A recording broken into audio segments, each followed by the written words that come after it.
당연히 예상을 했다라고 해야겠죠. 그래야지만 제 말에 좀 신뢰가 올라갈 것 같은데 그 증거로 바로 트럼프 청구서가 있고요. 제가 그 미국 대통령 선거를 직접 워싱턴에서 가까이 본 건 2번인 것 같아요. 2016년 11월에 그때는 트럼프 공화당 후보와 힐러리 클린턴 민주당 후보가 겨뤘고 트럼프가 당선이 됐잖아요. 그리고 이제 코로나 국면에서 치러진 2020년 대선, 그때는 이제 트럼프가 재선에 도전하는 거고 민주당의 바이든 후보가 겨뤘는데 결국 바이든이 이겼잖아요.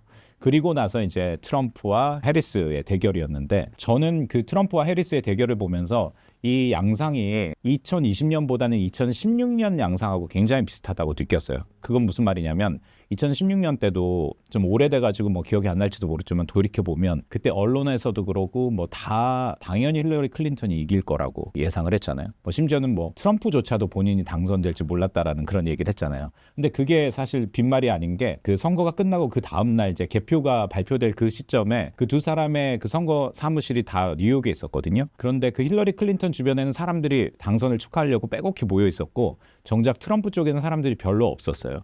근데 이제 반대쪽에서 환호성이 나왔잖아요. 트럼프가 이제 당선이 됐잖아요.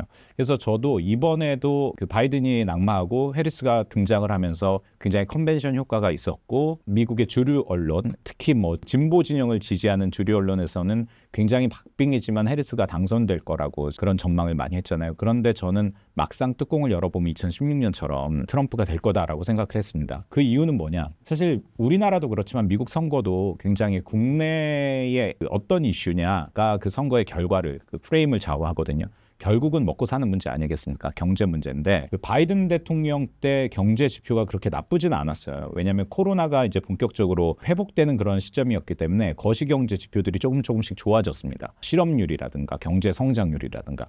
그런데 우리나라에도 많이 보도가 됐습니다만 인플레이션, 물가 문제는 굉장히 심각했거든요. 미국 사람들 자동차 타고 다니잖아요. 그 도로 조금만 가면은 그 주유소 큰 전광판에 휘발유 가격이 나옵니다. 3점 몇 불, 4점 몇 불. 제가 처음에 미국 갔을 때 2016년에 가격을 보고 굉장히 깜짝 놀랐거든요. 아, 이 정도로 싸단 말이야? 그런데 제가 2023년, 2024년에 미국에 가서 다시 운전을 하는데 점점 휘발유 값이 올라가더니 앞자리가 바뀌더라고요. 그거는 다시 말해서 그 미국 사람들이, 일반 유권자들이 보는 경제 지표가 저는 그거라고 생각하거든요. 언론에서 얘기하는 게 아니라. 그렇기 때문에 바이든 때문에 물가가 많이 올랐다라는 그 트럼프의 프레임이 작동을 한 거고요. 이 물가 문제나 먹고 사는 문제만큼 또 중요한 게 미국에서는 그 불법 이민자 문제입니다. 이 부분에서도 바이든 정부 때 그 불법 이민자 숫자가 굉장히 많이 늘었다고 하죠, 수치적으로. 그리고 이 불법 이민자 문제에 대해서 본격적으로 문제를 제기했던 건 사실 트럼프 일기였고요.